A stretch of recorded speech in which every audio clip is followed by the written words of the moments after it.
भारत जैसे सांस्कृतिक और आध्यात्मिक देश में जहां महिलाओं को देवी का स्वरूप माना जाता है, वहां महिलाओं के साथ हो रहे दुष्कर्म मामले आज समाज को कलंकित कर रहे हैं। हर दिन अखबार और न्यूज चैनलों में रेप की घटनाएं पढ़ना और सुनना आम बात हो गई है। यह केवल एक अपराध नहीं बल्कि मानवता पर एक क्रूर हमला है। नमस्कार, मैं अंकित यादव और आप देख रहे हैं आगाज टाइम्स।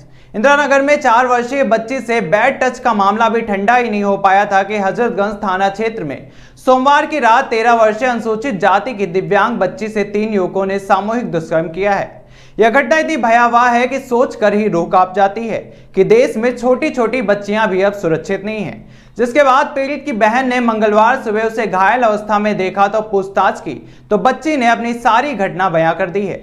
इस घटना को सुनने के बाद घर वाले भी अंदर से टूट गए हैं। उनकी बेटी जो पहले से ही दिव्यांग है और उसके साथ ऐसी घटना, उसकी मनोदशा को क्या है ये आप समझ सकते हैं। लेकिन परिवार ने हिम्मत दिखाई, उन्होंने आरोपियों के खिलाफ हजरतगंज थाने में मुकदमा दर्ज कराया है। मुकदमा दर्ज कराने वाली युवती ने बताया कि हजरतगंज थाने क्षेत्र के परिवार में साथ में वो रहती है। उसके साथ में उसकी छोटी दिव्यांग बहन भी रहती है। उसने बताया कि रोजाना की तरह सोमवार की देर रात सभी खा पीकर सो गए थे। उस दौरान पड़ोस में रहने वाले 3 लड़के उसकी बहन को बहला फुसलाकर साथ ले गए और सामूहिक दुष्कर्म किया। देर रात बहन घर आकर चुपचाप लेट गई, किसी को कुछ भी नहीं बताया। मंगलवार की सुबह उसके कपड़ों पर खून और चोट लगी देखी तो किसी तरह बहन ने पूछा तो उसने इशारा कर सभी बातों को बता दिया। पूरी जानकारी के बाद लड़कों को दिखाया गया तो उनकी तरफ उंगली से बताया भी। इसके बाद हजरतगंज थाने पहुंचकर मामले की जानकारी दी। इस मामले में सहायक पुलिस अधिवक्ता हजरतगंज विकास जायसवाल ने बताया कि प्रारंभिक जांच में गंभीर धाराओं में मुकदमा दर्ज कर लिया गया है। दिनांक 22 जुलाई की शाम को थाना हजरतगंज के निवासी एक पीड़िता ने थाना हजरतगंज पर आकर के तहरीर दी कि दिनांक 21 जुलाई की रात्रि में उनकी छोटी बहन जो 13 वर्ष की है उसको 3 लोग उनके घर के पास से ले गए थे और फिर रात्रि में उसको वापस घर के पास छोड़ गए।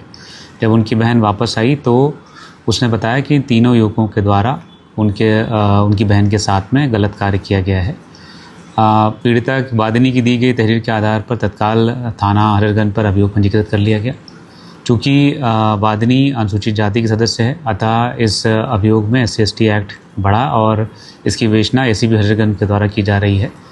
जिन 3 लोगों के खिलाफ मुकदमा लिखाया गया है उनको थाना हजरतगंज पर ला करके उनसे पूछताछ की जा रही है, साक्ष्य संकलन की कार्रवाई की जा रही है। शीघ्र ही मेडिकल करा करके साक्ष्यों के आधार पर आगे की विधिक कार्रवाई की जाएगी। बच्ची दिव्यांग है, ऐसे में उसके कुछ बताया नहीं जा रहा है। लड़कों को चिन्हित कर लिया गया है। CCTV फुटेज की मदद से यह पता लगाया जा रहा है कि क्या उन्हीं लड़कों ने दुष्कर्म किया है या नहीं। कोई और भी हो सकता है क्योंकि बच्ची सही से कुछ बता नहीं पा रही है। ऐसे में पूरी तरह कंफर्म होने पर आरोपियों को जेल भी भेजा जाएगा। लेकिन अब बड़ा सवाल ये उठता है कि आखिर कब तक ये चलेगा। सरकार लगातार ये दावा करती है कि बेटी बचाओ बेटी पढ़ाओ, बेटियों के लिए नई नीति, नई उन्नति, नई सुरक्षा। लेकिन सुरक्षा कहाँ है, सवाल ये उठता है। उत्तर प्रदेश के मुख्यमंत्री का भी बेटियों की सुरक्षा को लेकर नए नए वादे करते हैं। उस वादों का क्या, विधानसभा से कुछ कदमों की दूरी पर ही ऐसी भयावह घटना घटती है और अभी तक केवल जांच चल रही है। ये कोई एक घटना नहीं, ऐसी तमाम घटनाएं हैं जो सरकार की कानून व्यवस्था पर सवाल खड़े करती हैं। अब देखना यह होगा कि सरकार कितनी जल्दी उस दिव्यांग बच्ची को न्याय दिलाती है और प्रदेश में महिलाओं और बेटियों की सुरक्षा के लिए क्या कुछ ठोस कदम उठाती है। क्या एक बार फिर से बाबा की पुलिस एक बार अपराधियों का फिर से इनकाउंटर करेगी?